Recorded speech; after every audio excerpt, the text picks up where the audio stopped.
Job hunting can feel like a never-ending battle, especially when you're over 50. The frustration, the constant rejection, and the feeling that you're being overlooked, I know it can take a toll on even the most resilient among us. But here's the good news. You're not alone. And there are strategies that can help you not just survive, but thrive during what one of my viewers described as job hunting hell. Now, after this break, I'm going to walk you through 5 powerful tips that I know can help you navigate the job market and land the role that you deserve. That's all up next, right here on Over 50 TV.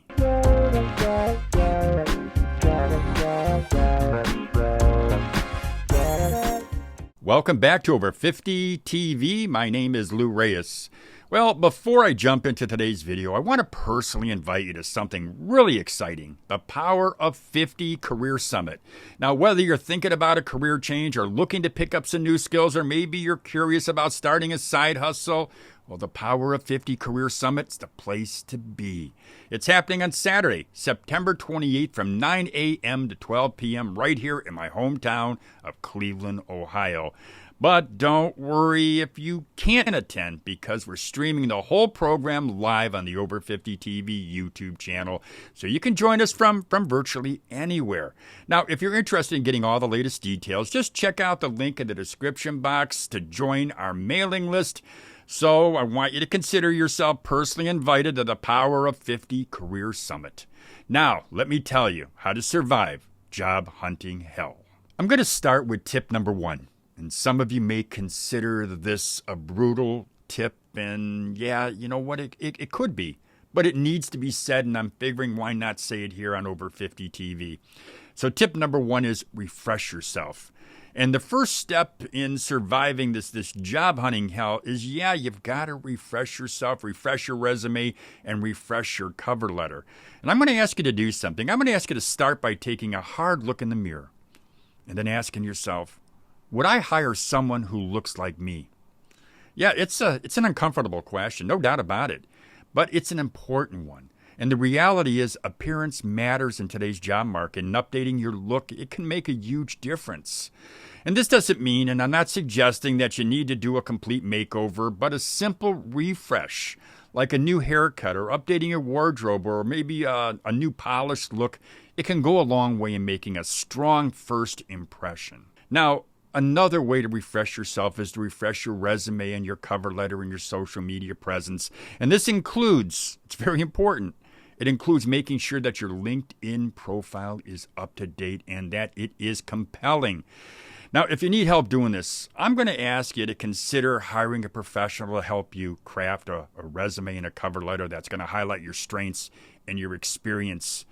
And some of you, I can just hear you out there, because I've heard this before, are going to say, well, Lou, that's going to take money, and I don't really want to spend money to do this. Well, I will say this. Investing in yourself at this stage is crucial, and it can make all the difference in how you're perceived by potential employers. Market you. This is tip number 2. Now that you've refreshed yourself and you've refreshed your job hunting tools, now it's time to get out there and to meet folks. And you can do that through networking. Networking is one of the most effective, I should say it's the most effective way and the least expensive way that I know to meet people. People that could help you to land that next job. But you've got to commit to meeting at least one new person every day. And when I say commit, underline that word, because I'm saying commit to meeting at least one new person every single day, and meet somebody in your field. And you can do this by attending, business functions or career related events like the Power of 50 Career Summit that I mentioned earlier. But I'm also going to recommend that you join associations or online groups that can focus or do focus on your area of expertise. Let me give you an example. If you're a bookkeeper, then join a group, a social media group, maybe a Facebook group for bookkeepers. If you're a graphic designer, I was a graphic designer. What I did is I connected with other designers, but I connected with people who were hiring graphic designers, and I did that by immersing myself in the industry. I went to events. I went to functions. I handed out my business card. I'll tell you this, the more that you do immerse yourself in your industry, the more opportunities are going to come your way. Reskill. This is tip number 3. While you're on the job hunt, maybe it's taking you a while. Maybe it's taking you a couple months. Maybe it's taking you longer. I had a woman write me saying, "Hey, Lou, my husband's been looking for a job for 2 years and he can't find a job." Well, my suggestion is don't waste a single minute. Use this time to reskill or sharpen your current skills. Employers today, they're looking for candidates, people, workers who are not just experienced, but they're looking for folks who are staying up to date with the latest trends and technologies. So research those trends in your industry. Take online courses or even attend a vocational school to learn something new. And something that I say all the time, and I believe and I know is true, don't ever think you're too old to learn, because you're not. I don't care if you're 45 or 55 or 65. You're not too old to learn. Employers want to see a willingness, your willingness to reskill. That tells employers that you're serious about your career and ready to adapt to new challenges. The more skills you have, my friend, the more attractive you'll be to a potential employer, and the quicker you'll land your next job. Start a side hustle. This is tip number 4. Now, side hustles are the easiest and the least expensive businesses to start because they don't require a massive time commitment or a huge amount of capital. Now, when I've recommended starting side hustles in the past, I've had folks say to me, "Hey, Lou, you know what? I don't know what to start. I don't know what to do. What kind of a side hustle would I start?" And I say to them, say this all the time: launch a business in something that you're passionate about, or maybe using a skill that you already have. You know, a side hustle, the importance of a side hustle is that it can provide additional income and financial security while you're job hunting.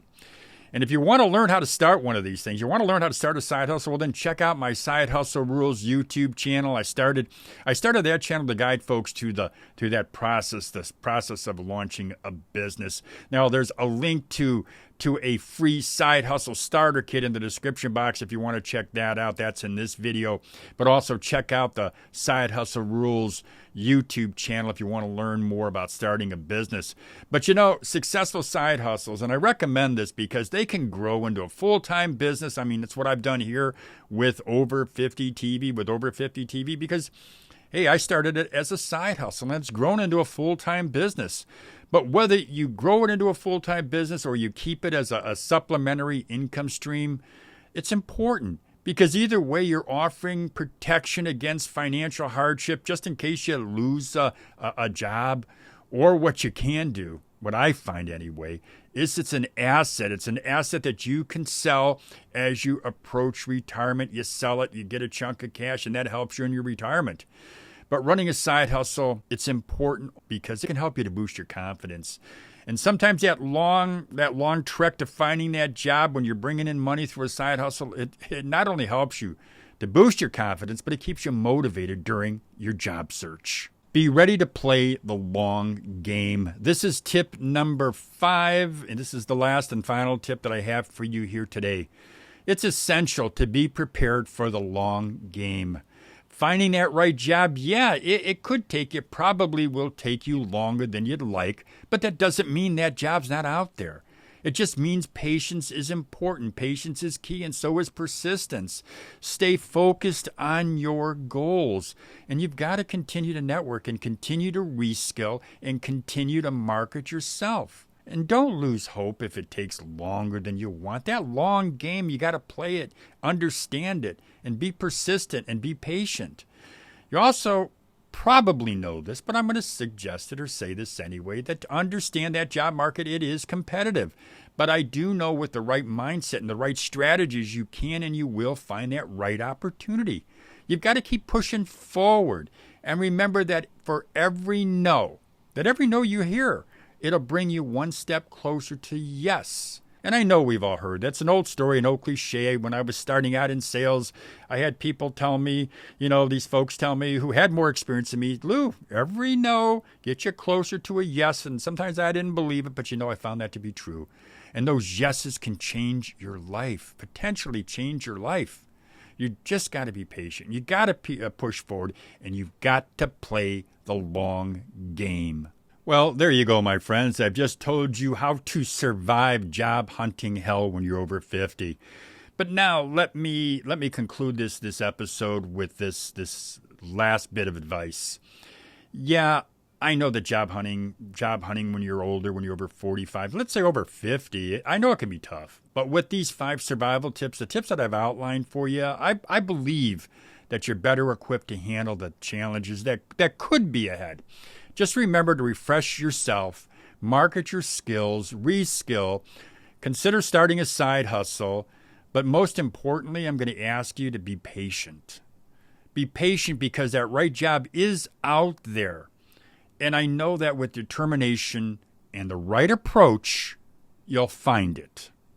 Well, that's all I've got for you here today. As I said, I do want to thank you for watching this episode. If you're inclined, go ahead, subscribe to my channel, subscribe to Over 50 TV. Don't forget, I do have side hustle rules. If you're interested in learning about how to start a side hustle and how to build that up, go ahead and check out that channel as well. Also, don't forget, if you're interested in the Power of 50 Career Summit, there's a link in the description box. You can sign up for our mailing list. That way you'll get the latest updates, and we update that at least every couple days or so. So you'll get an update on that great event. I'm looking forward to it, actually. So again, you're personally invited to it, so don't forget that.